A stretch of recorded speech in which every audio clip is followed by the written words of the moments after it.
윤창중 칼럼스랑 TV, 윤칼세 TV는 어떤 스폰서도 없이 국민과 해외 동포 여러분의 자발적 구독료와 도서 구입에 따른 이윤으로 힘들게 운영되고 있습니다. 여러분에게 6권의 책을 권유합니다. 3년간의 죽음보다도 더 고통스러웠던 그 기록을 담은 피정, 그리고 박근혜 대통령 탄핵을 기록한 2017년 12월, 운명, 문재인 정권의 피비린내 나는 정치 보복을 상세히 기록한 칼춤과 부활, 박근혜 대통령의 탄핵이 과연 정당했는가, 유승민의 배신의 정치가 정당했는가를 물으면서 제가 대구에 내려가서 쓴 깃발, 이렇게 6권의 책을 권유합니다. 여러분이 윤칼세 TV를 유지시켜 주시기 바랍니다. 결국 박근혜 심판, 다음은 누구냐? 네? 완톱니 형님 참 뷰 좋아요. 그건 조금 이따 얘기할게요. 시간이 없어 지금. 이게 결론에서 말씀드렸죠. 유승민이가 이렇게 완전히 결정적으로 자신의 명줄을 끊게 된 것은 뭐냐? 박근혜 배신자라고 하는 이 장벽을 넘지 못한 거예요. 안 돼. 네. 대한민국 보수 우파, 심지어 좌파에서도 박근혜 대통령과 척을 지고서는 대한민국에서 정치할 수 없어. 이건 내가 40년 정치부 기자의 그야말로 양심을 걸고 제가 드리는 말씀이에요. 안 되는 거예요. 민주당에서도 박근혜한테 척을 졌다. 박근혜 대통령 완전히 그야말로 골로 보낸 인물들 있잖아요. 예컨대 표창원이 지금 정치부다잖아요. 네? 지금 안민석이만 남았는데 안민석이 이제 며칠 안 남았습니다. 두고 보세요. 자, 그런데 결국 박근혜 대통령의 눈에 보이지 않는 박근혜 대통령으로부터 품어져 나오는 그 저주랄까. 이게 본격적으로 지금 대한민국 정치판을 배회하고 있는 거예요. 한번 제가 말씀드렸죠. 칼 막스가 공산당 선언에서 뭐라고 했냐면 공산주의라고 하는 유령이 유럽을 배회하고 있다고 그랬어요.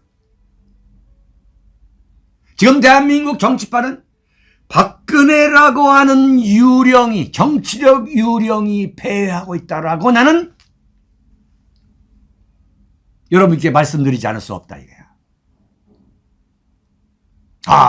에메치님 퀴팅합니다. 산책하면서. 이거 꼽고. 요즘 그러시더라고 보니까. 이 코드도 필요 없어. 그냥 딱 꼽고서. 네. 근데 이 이어폰을 빼고 들으시는 분들이 있어요. 길을 가다 보면은 우리 조마이 뉴스 내 목소리가 나온다니까. 네. 그걸 들을 때가 있어요. 자, 여러분, 유승민이가 떨어졌을 때, 김은혜한테 떨어졌을 때 가장 가슴이 철렁하고 내려앉은 사람이 누구겠어요? 박 대통령한테 죄를 지지 않은 사람들 같은 경우는 환호를 하지. 야, 유승민이가 떨어졌다. 네? 그런데 가슴이 철렁하고 내려앉는 사람은 왜 철렁하고 내렸냐 이거야. 박근혜 대통령한테 죄 지은 사람들이에요. 박근혜 대통령이 완전히 환생한 걸 여실히 봤거든. 박근혜 대통령한테 죄 지은 순서대로 정계에서 퇴출할 것이라고 여러분께 제가 장담합니다. 네. 그게 누구야? 그게 박근혜 대통령한테 죄 지은 순서가 누구냐 이게. 그게 유승민은 그렇다 하더라고요. 김무성이는 안방에서 만약에 그 뉴스를 들었으면 내 인생은, 내 정치 인생은 이걸로 끝나겠구나. 끝났구나. 네? 개탄을 했을 거예요. 아마 어제 김무성 엄청나게 술 먹었을 거야. 자, 김무성, 김성태, 하태경이, 네? 62명의 탄핵 배신자들. 62명. 거기에 이준석이.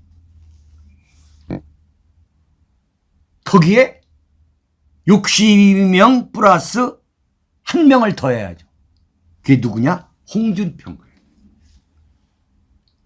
홍준표. 정말로 지금 대한민국 국민과 해외 동포 여러분들은 사필 규정이라는 것은 정말 시간이 늦을지는 모르지만 반드시 우리 눈앞에서 현실화된다는 그 생생한 순간을 우리는 지금 목도하고 있는 거예요. 이런 날이 오는구나. 응? 유승민이의 몰락은 유승민이가 김은혜하고 이건 간단한 문제가 아니기 때문에 내가 이렇게 집중적으로 말씀을 드리는 거예요. 박근혜한테 못된 짓 한 그 순서. 네? 황교안이가 얼마나 가슴이 그야말로 무너졌겠냐고. 끝났구나. 안 되는구나. 네? 김재원이 완전히 끝났구나. 안 되는구나. 유승민도 안 되는데 내가 될 수 있겠느냐.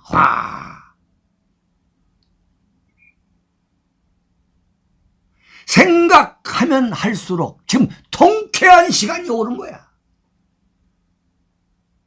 대한민국의 이른바 국가 정의를 바로잡기 위해서 박근혜 대통령의 부활을 위해서, 정치적 부활을 위해서 우리가 수단과 방법을 가리지 않고 박근혜 대통령을 지지해야 되는 이유가 여기에 있는 거야. 네? 지금 나경원도 말씀하셨는데 나경원이가 어젯밤을 그대로 잃었겠냐고. 유승민이가 떨어지는데 나경원이가 정치적으로 제기한다? 어림없는 소리.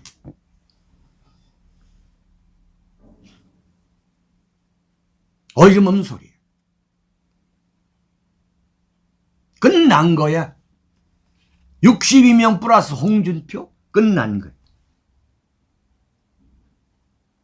정말 정치에서는 적의 적은 친구라는 속설이 이건 맞는 거예요. 적의 적은 친구야. 박근혜 대통령의 적은 윤석열인데 그 윤석열이가 지금 유승민 손을 보고 있는 거예요. 네, 유승민 손을 보고 있는 거예요. 이야, 이런 세상이 오네.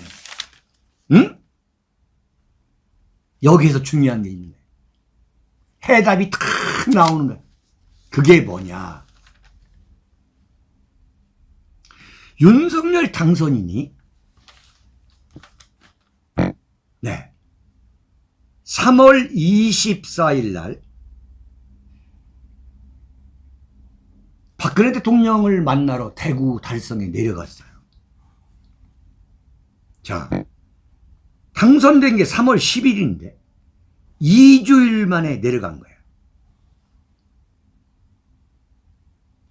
왜 그렇게 허겁지겁 서둘러서 내려갔는지, 그리고 거기에서 박 대통령한테 면목 없다, 늘 죄송했다. 사실은 석고대죄야 이건. 현직의 왕이 폐군한테 이건 사죄하는 거예요. 이건 쉽지가 않은 거예요. 윤석열 당선인이 박근혜 대통령한테 저지른 그 엄청난 못된 짓에 대해서는 용서할 수 없지만, 일단은 대한민국의 최고 권력자가 된 윤석열이가 박근혜 대통령을 왜 서둘러서 박근혜 대통령을 찾아갔느냐, 해답이 딱 나오는 거예요. 그게 뭐냐, 여러 가지 이유가 있죠. 여러 가지 이유가. 첫째 뭐냐, 박근혜 대통령과의 관계를 정상화하는 게 바람직하다. 네? 박근혜 대통령이 지금 내려가자마자 엄청난 바람을 불러일으키고 있는데 여기에 묻어가자는 거예요. 이 소위 말하는 이게 묻어가기 전술이에요. 무임승차하는 거지. 박근혜 대통령이 존재감이 지금도 하루에 어마어마한 숫자가 오고 있잖아. 척지지 말자. 네? 척지지 말자는 거지. 그런데 두 번째는 뭐냐? 두 번째. 유영아 변호사가 박근혜 대통령 옆에 배석하기 때문에 이건 유영아를 지지하기 위한, 간접적으로 지지하는 효과가 있는 거 아니냐, 이런 얘기를 하잖아요. 그 얘기도 맞죠. 그 얘기도 맞지만 그것은 극히 단선적인 표피적인 분석이고, 거기에 심어져 있는 윤석열 당선인의 깊은 뜻을 내가 어제 유승민이가 몰락하는 순간 딱 깨달았어. 아, 이거 홍준표 잡으러 간 거구나. 박 대통령한테 일면 박 대통령과의 관계 정상화를 위해서 박 대통령을 적극적으로 찾아가는 그런 모습을 보였지만은, 한편은 뭐냐, 홍준표는 아니다 라고 하는 명확한 정치적 메시지를 주기 위해서 찾아간 거다 이게. 그랬구나. 무슨 얘기냐면, 이번 지방선거에 빅픽처가 있네요. 빅픽처. 예? 그게 뭐냐면, 윤석열이가 경선 과정, 그 다음에 윤석열의 그 대선 선거 활동 기간에 이른바 일본말로 겐세이 논 친구들은 다 보내겠다는 빅픽처가 입이 딱 마련된 거예요. 놀라운 거야. 근데 그 빅픽처 만들어가지고 막 들어가려고 하는데, 유승민이가 이준석하고 짜고서 출마하니까 저거 잡아라, 저거 잡아라 해가지고 기문에 내려보낸 거야. 빅픽처가 딱 있는 거야. 에? 안철수한테 인수위원장 딱 시켜서 인심 쓰고, 그렇지만 단 한 명도 이른바 안철수계 또는 안철수가 추천한 사람 단 한 명도 받아들이지 않고. 자, 원희룡이 고생했어. 너는 충분히 고생했어. 자, 원희룡이 국토교통부 장관. 나머지 유승민, 홍준표 웃기고 있네? 너희들이 무슨 대구시장을 하고 경기도지사를 해? 어림없는 소리다 해가지고 다 제거해버리겠다는 이른바 윤석열과 윤핵관들이 윤석열의 정적들을 가장 먼저 제거해야 한다고 하는 그 빅픽처가 딱 있는 거예요. 해답이 딱 나오는 거예요. 기가 막히죠? 무서운 거예요. 무서운 거야. 네. 이게 권력인 거예요. 박근혜 대통령이 왜 무너졌느냐라는 해답을 이 자들이 아는구만. 박근혜 대통령이 정권을 잡았을 때 김무성, 유승민 이런 자들을 착사를 냈으면 탄핵이 안 왔지. 근데 이 자들이 대통령이 되고 나서도 이른바 겐세이를 놨거든. 응? 무슨 안중근 의사처럼, 독립운동가처럼. 이걸 박 대통령이 내버려 뒀기 때문에 탄핵을 당한 거예요. 탄핵을 당한 여러 가지 이유를 제가 하나하나씩 말씀드리는데, 그때 이 소위 말하는 유승민, 그때 홍준표를 만약에 김무성을 박근혜 대통령이 이른바 친이계를 손을 봤으면 탄핵 안 당하지. 그걸 윤석열은 지금 아는 거야.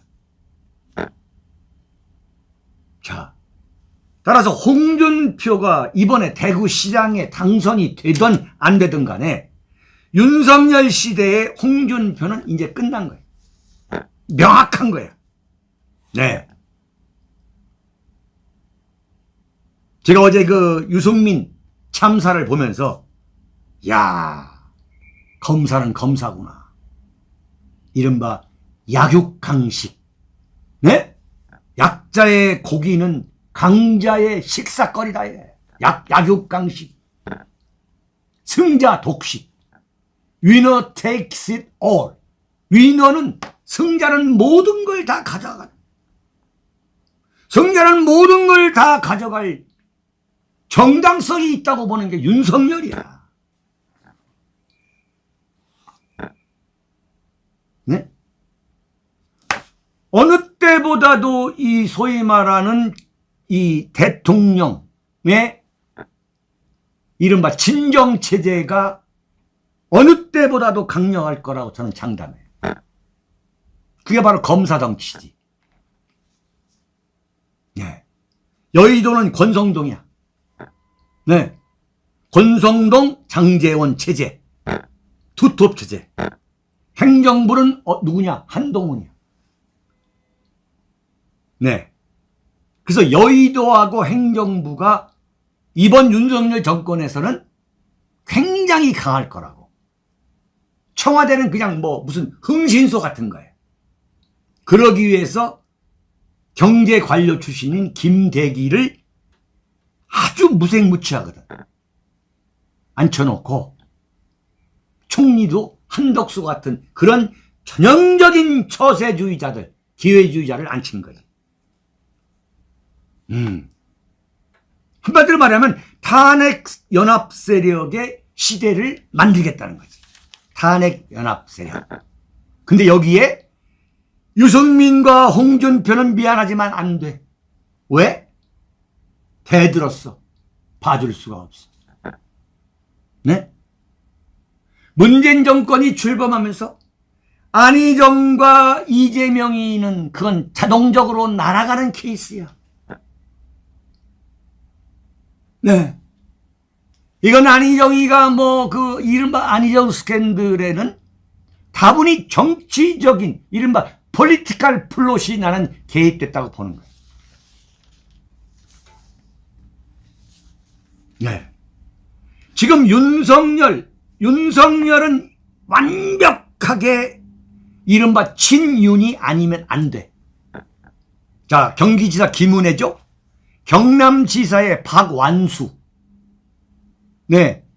이른바 친박계였던 이주영 전 국회 부의장이 떨어졌어. 인천시장에는 유정복이야. 여러분, 박 대통령 때의 비서실장이죠. 대전은요 라고 그 말 전한 게 바로 유정복이거든요. 그 카터칼 자상 당했을 때 가장 먼저 윤석열 선언한 게 유정복이하고 김재원이었어. 유정복 됐어요. 울산시장의 김두겸 전 남구청장이야. 정가빈 전 국회 부의장이 친박이었잖아요. 안 되는 거야. 이 정권에서 친박은 안 됩니다. 네. 홍준표가 어제 그랬어요. 그야말로 윤심대로 경선이 되고 있다. 그랬더니 홍준표가 어제 뭐라 했냐면 2번은 안 당한다 그랬어요. 네? 2번은 안 당한다. 이건 아직 정신 못 차리고 하는 소리. 자, 2번째입니다. 자, 3번째, 4번째, 5번째, 6번째. 자, 3번째. 물 좀 마시고.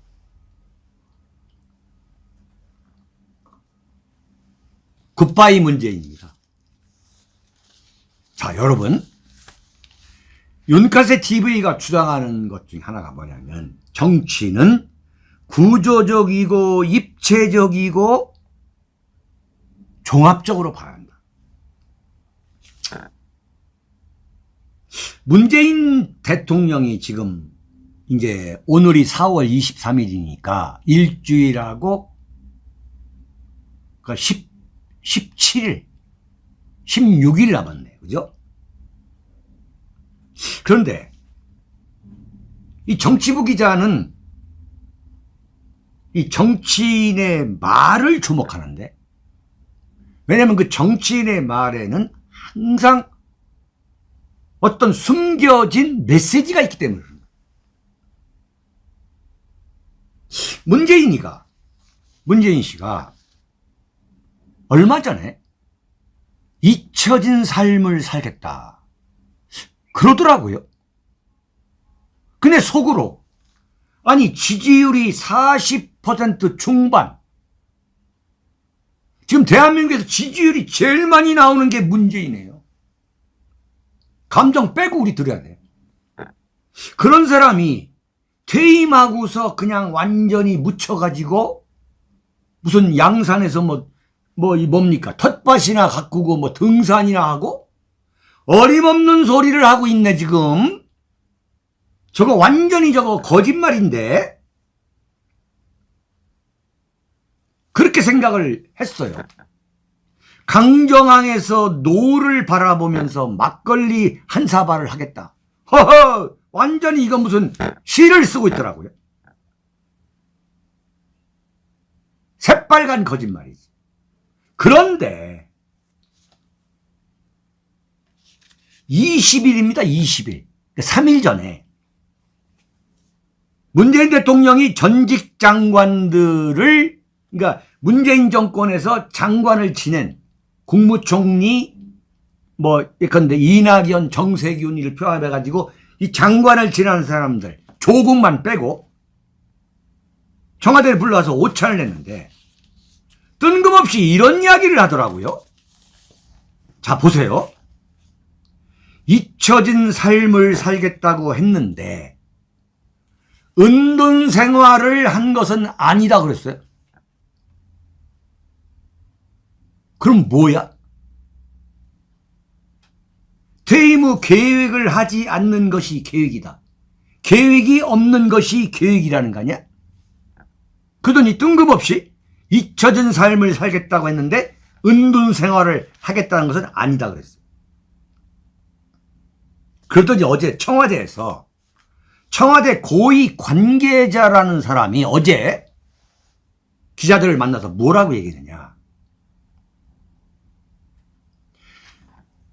문재인 대통령이 퇴임 후에 남북관계 발전을 위한 역할을 할 수 있느냐 이렇게 물었어요. 내가 볼 때는 이거 기자한테 이렇게 물어봐 달라고 미리 짠 것 같아. 아니 문재인 씨가 지금 14일이면 16일 그렇죠. 16일 17일이면 이제 물러나는데 아직 물러나지도 않은 사람한테 춘추관 기자가 물러나면 남북관계 발전을 위한 역할을 할 문재인 대통령이 합니까? 이렇게 물어보니까 이 청와대 고위 관계자가 뭐라고 얘기했냐면 예단은 안 해주면 좋겠지만 한반도 평화통일 비핵화 민족문제 해결에 있어서 국민 한 사람뿐만 아니라 전직 대통령으로서 역할이 있다면 하실 수 있지 않을까 생각한다 그랬어. 아니 퇴임하고서 남북관계를 위해 가지고 문재인이가 역할을 하겠다는 거야. 하하하하. 이야. 기자감으로서 윤석열 당선인 쪽에서 요구한다면 퇴임 후에도 대북 특사 등 남북관계에 역할을 할 수가 있습니까? 그랬더니 대통령의 미래 역할을 제가 얘기하기는 어렵지만은 한반도 평화와 안정을 간절한 마음으로 바라는 보통의 한 사람으로서 있을 수도 있다. 이렇게 봐주면 좋겠다 그랬어요. 여러분 이게 무슨 의미인 줄 아세요? 이게 무슨 의미인가를 제가 여러분께 설명해 드리려고 하는 거예요. 무슨 얘기냐. 윤석열 정권과 지금 문재인 정권이 남북 문제에 관해서 굉장히 심도 있는 협의를 하고 있다는 방증이에요. 청와대 고위 관계자가 이렇게까지 언급하는 건 뭐냐. 윤석열 정권에서 여러분 놀라지 마세요. 문재인이가 윤석열 대북 특사로 평양에 가서 김정은을 만나고 오는 문제에 대해서 논의를 했다는 이야기야. 이 기사가 좀 얘기를, 이 행간을 봐야 될 거 아니야. 윤석열 정권에서는 솔직한 이야기가 지금 대북 채널이 없잖아요. 네? 그런데 그 역할을 할 수 있는 사람을 문재인으로 생각하고 있다는 이야기야. 지금 이건 40년 정치부 기자의 합리적 의심인 거야.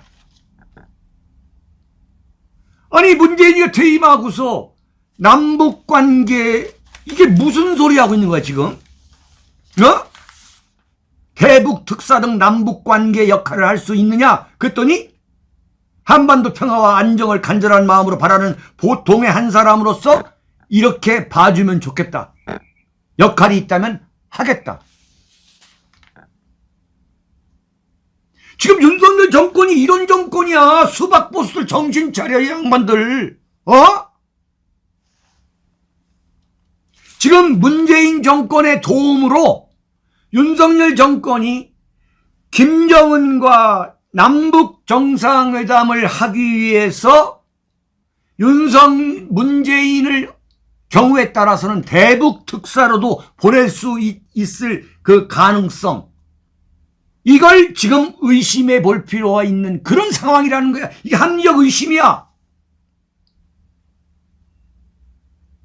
지금 문재인이가 김정은 정권과 윤석열 정권 사이에서 이미 중재자 역할을 하고 있다고 의심할 수 있는 그 발언인 거예요. 지금 이걸.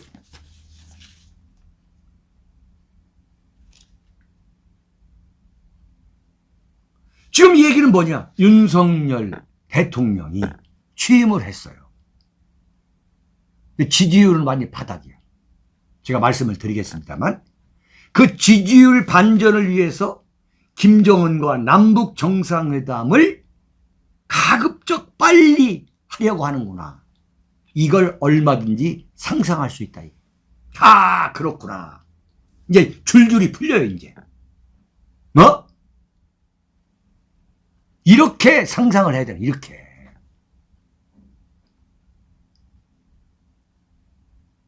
네? 이게 뭐냐면, 이명박 정권 때 광화문 촛불 시위 여기다가 완전히 항복해가지고 청와대 뒷산에 올라가서 아침 이슬 들었다라고 항복했잖아요. 지지율이 폭락했잖아요. 이걸 반전하기 위해서 이명박 정권에서 기획한 게 뭐냐? 김정일하고 정상회담인 거예요. 이건 이미 전례가 있어요. 지금 윤석열이가 이 지지율을 반전시킬 수 있는 카드가 아무것도 없다고 생각하는 거예요. 이명박 대통령이 정권을 잡았는데 완전히 이게 네?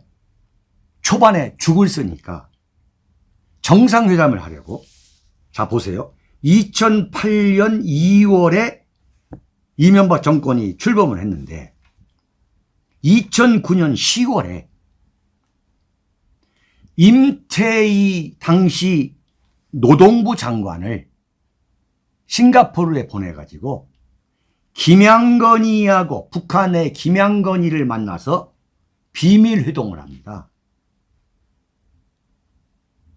남북 정상회담을 하기로. 잘 들리죠? 제가 소리 지르니까 이렇게 되는구나. 흥분해가지고. 네?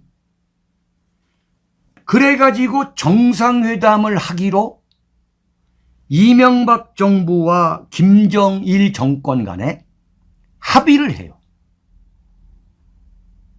그 합의가 된 상태에서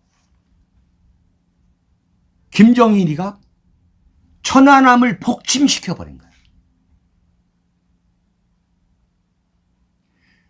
그래가지고 이명박 정부로서는 이 순둥이들이, 이 아마추어들이지, 도대체 설명이 안 되는 거야. 남북 정상회담을 하기로 합의해놓고서,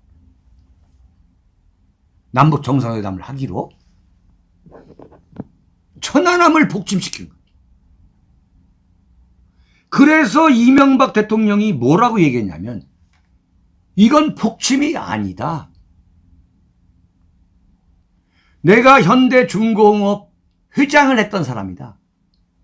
내가 선박을 만들어 본 사람인데, 이것은 천안함이 이른바 피로 파괴, 오래돼 가지고 가운데가 뽀개졌을 것이다. 이렇게 말한 거예요.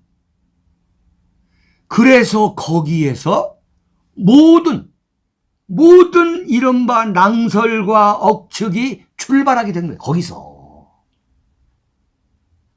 저 좌파들이 온갖 소설을 쓴 배경이 어디 있느냐. 그 뭐 황당무계한 이야기지만,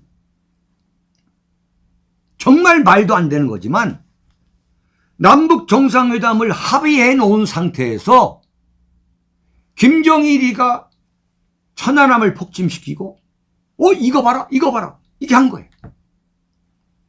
그러다가 어떻게 했느냐? 연평도까지 포격을 한 거예요. 연평도까지. 그러다가 어떻게 했느냐? 저 금강산 관광을 갔던 박왕자 여사를 북한 인민군이 사살을 하는 사건까지 나왔어. 사살. 근데 사살을 했는데 이명박이가, 그 대통령이 국회에 가가지고 남북 대화를 촉구했어. 나는 지금 이런 꼴이 날 걸로 봐요. 아, 그렇구나. 그래서 통일부 장관의 권영세를 시켰구나. 이거 굉장히 중대한 의미구나. 통일부 장관에. 네? 권영세가 뭐냐? 주중대사를 했잖아요. 그러니까 중국하고도 채널이 있고, 또 치밀한 기획력이 있거든. 대학교 2학년 선배, 측근 중에 측근이고, 윤석열 입당시킨 것도 권영세고, 또 이번에 대선 그 선대위 총괄한 것도 권영세고, 남북 정상회담에 가장 큰 비중을 두고서 윤석열이가 지금 이걸 모색하고 있다는 게 지금 앞뒤가 완전히 틀어져 나오는 거예요. 네? 이것을 지금 뭐냐? 이런 문제에 대해서 윤석열 쪽과 문재인 쪽에서 깊은 논의가 있었지 않다면 이런 이야기가 안 나오지. 어림없는 소리지. 네. 어림없는 소리지.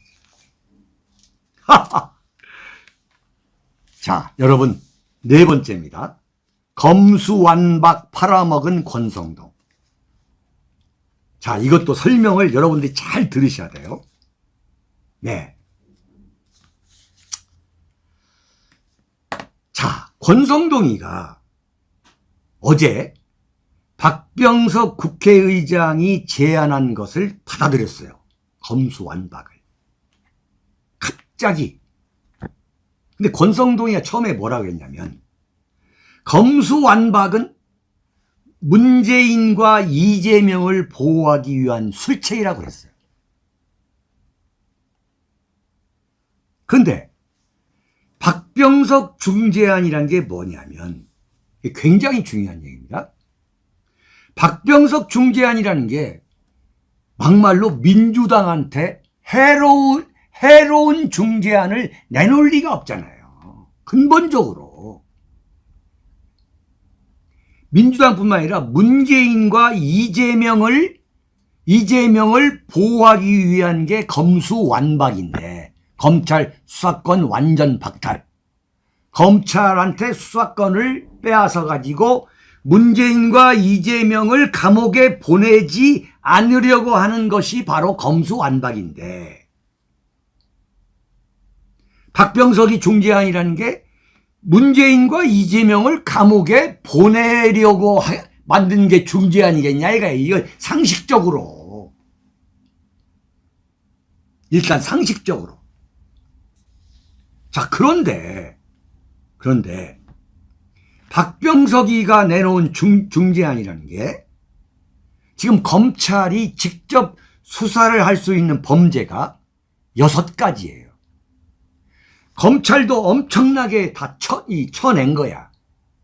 그 6가지가 뭐냐면 부패입니다.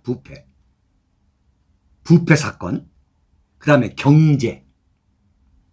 그 다음에 3번째가 공직자 범죄예요. 직권남용. 4번째가 선거예요. 선거. 5번째가 방위산업. 6번째가 대형 참사 범죄예요.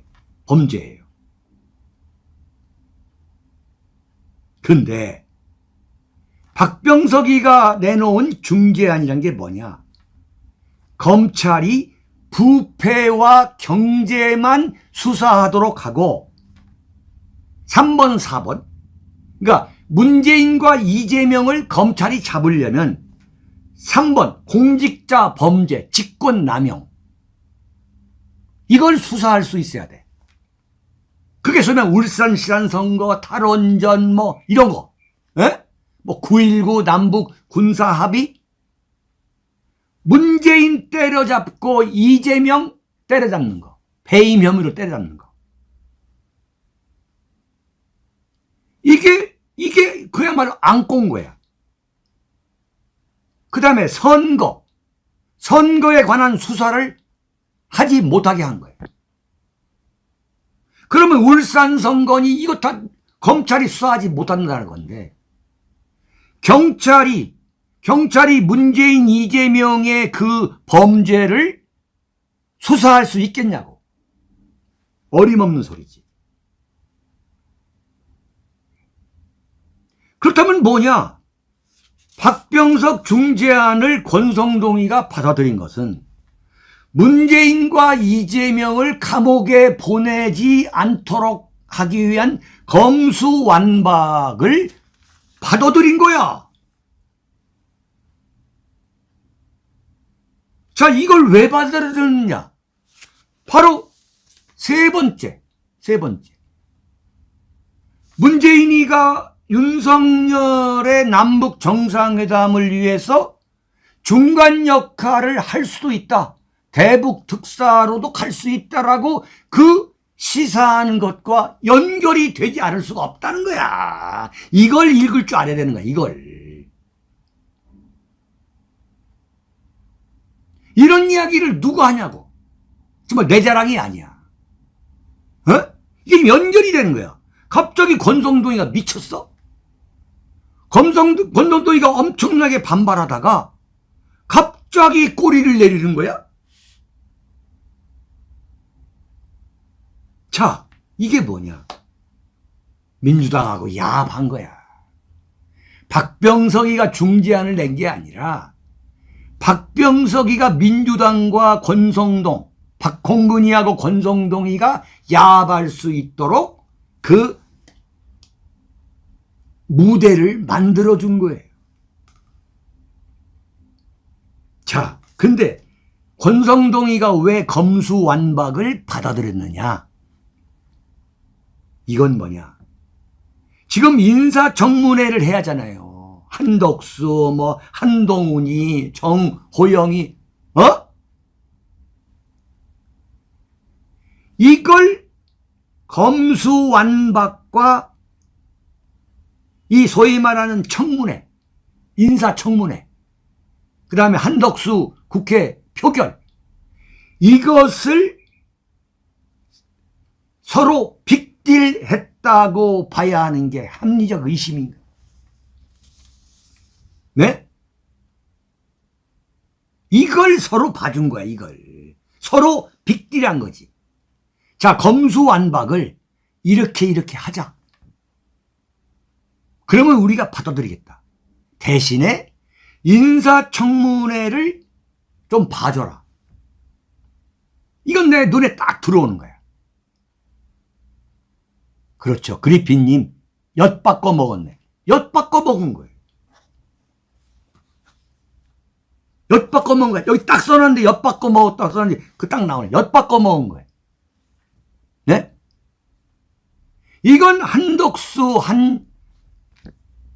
동훈이 봐주기로 하면서 검수완박하고 엿바꿔 먹은 거지.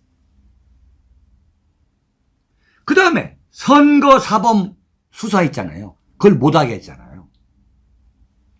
선거 끝나고 났을 때에 선거 역사상 가장 많은 숫자가 기소가 됐어요. 검찰한테. 지난번 4.15 총선 때. 근데 지금 몇 명 처벌 안 했습니다. 이거 검찰이 수사하지 않게 한다면 이건 완전히 만세지. 네, 블루블루님 감사드립니다. 완전히 만세지. 응? 이건 그야말로 소설 쓰는 게 아닙니다.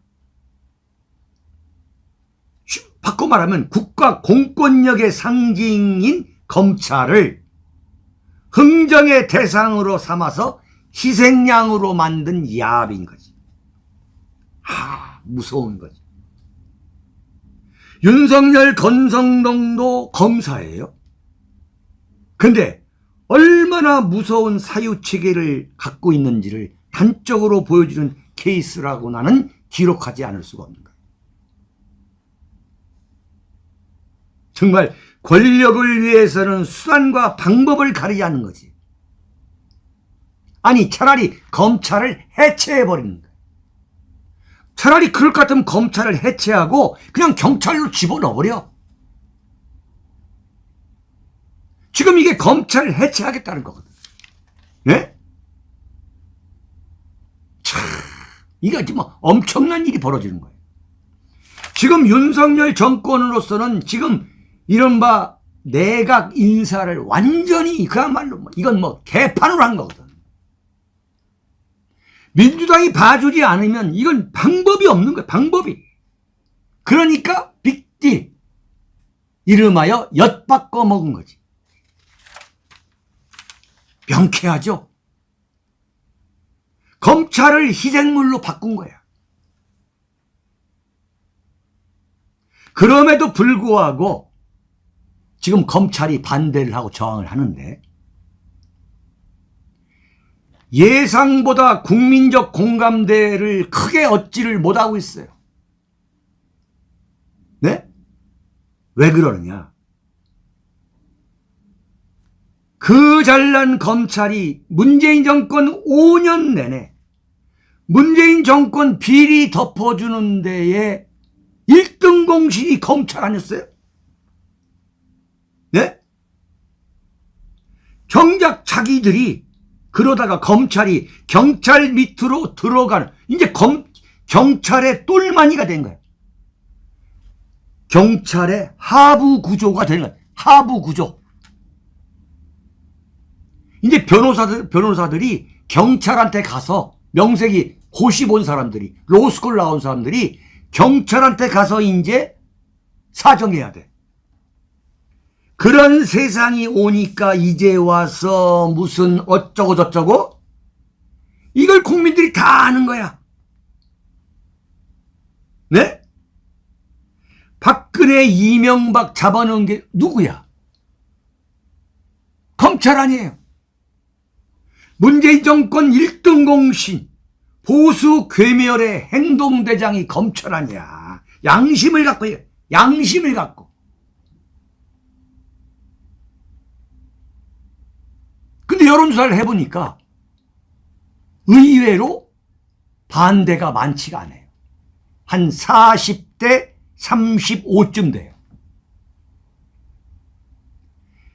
권력의 주구 역할을 해온 검찰, 그리고 강자한테는 약하고 약자한테는 강해왔던 하이에나 검찰. 네? 박근혜 대통령한테 보세요. 박근혜 대통령이 국가정보원 특수활동비 33억 원을 받아먹었다. 네? 20대 총선에서 새누리당 국회의원 공천에 개입했다. 8년을 추가로 선고받아가지고, 네? 이게 누구야? 이게 검찰이 한 거야, 이게. 박근혜 대통령이 국정원한테로부터 33억 원을 받아먹었으면 지금 10원도 없는 노숙자, 신세, 말이 안 되는 짓이야.